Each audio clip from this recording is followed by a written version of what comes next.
सरकार का हर आंकड़ा वो है फर्जी। कुछ ट्रेनें खाली आ रही हैं, सुनने में आया गोरखपुर वाली खाली ट्रेन गई है पूरी। 40 करोड़ से ज्यादा लोग वहां पहुंचेंगे, मतलब अमेरिका की कुल आबादी से ज्यादा। इतनी जनता आई हुई है तो मैं समझता हूं कि 7 करोड़ से अधिक होंगे, कम नहीं होंगे।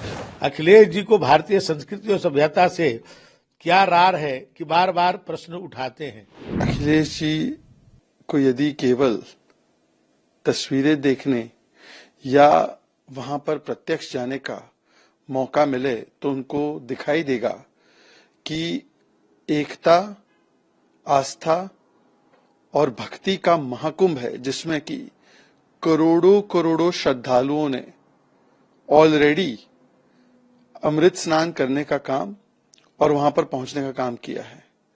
और 40 करोड़ से ज्यादा लोग वहां पहुंचेंगे, मतलब अमेरिका की कुल आबादी से ज्यादा।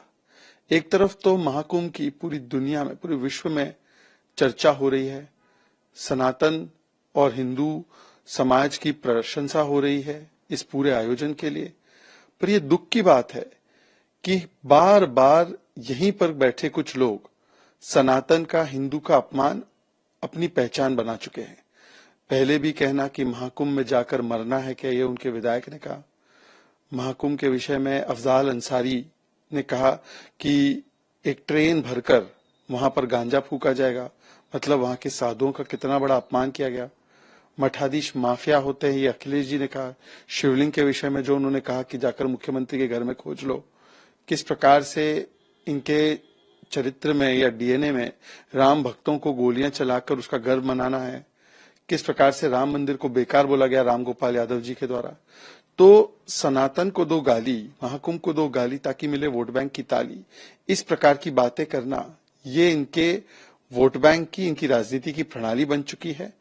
एक रिपोर्ट सीएआईटी की आई है कि इतने लोग वहां पर पहुंच रहे हैं महाकुंभ में कि लगभग 2 लाख करोड़ की जीडीपी में एक ग्रोथ होगी, क्योंकि इस प्रकार का वहां पर इकोनॉमी जो है बढ़ने वाला है इस पूरे आयोजन से। अब इन चीजों को भी नकारना चाहे तो ये तो वही हो गया ना कि सबूत गैंग पहले सेना से सर्जिकल स्ट्राइक के सबूत मांगती थी, अब सनातन से सबूत मांग रही है। लेकिन जहां भारत के स्वाभिमान, भारत के संस्कृति और सभ्यता की बात आती है, वहां हम सबको एक होकर के उस चीज को मजबूत करने की कोशिश करनी चाहिए। और ये दुनिया में एक भ्रम फैलाने का ये काम करते हैं और स्वयं इसको स्वीकार करते हैं। अभी जाके गंगा में उन्होंने स्नान किया, अरे भाई हरिद्वार में स्नान किए तो आप प्रयाग में जाकर स्नान करिए। 144 साल के बाद ये तिथि आई है। कभी ये कल जब दोबारा होगा हम सब कोई नहीं रहेंगे उसमें से, तो ये हम लोग के लिए अवसर मिला है, उस अवसर का लाभ लें, हम लोग अपने जीवन को धन्य करें, वहां जाकर के स्नान करें, इस पर काम करना चाहिए। लखनऊ में बैठ के बयान देना अलग बात है, और यहाँ प्रत्यक्ष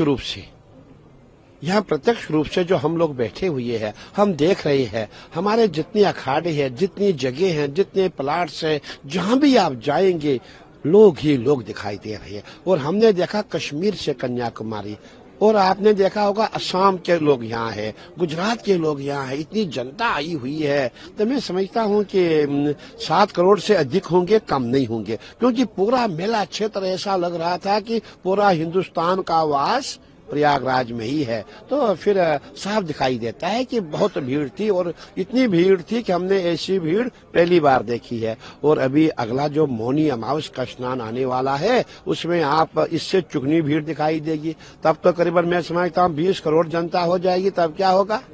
तो कहने का तात्पर्य है कि जो अनुमान सरकार ने लगाया है, संतों ने लगाया है कि 40 से 50 करोड़ जनता यहाँ स्नान करेगी, वो अवश्य करेगी, क्योंकि महाकुंभ है, 144 साल के बाद आया है। और हमें आगे चल के अवसर नहीं मिलेगा। मैं यही कहूंगा कि आप भी आइए, स्नान करें, बहुत अच्छा रहेगा। कभी कभी ऐसा होता है जो हमारा दुर्भाग्य है वो भाग्य में बदल जाता है, और ऐसा सुंदर अवसर है, आओ स्नान करें और 2025 महाकुंभ के साक्षी बने।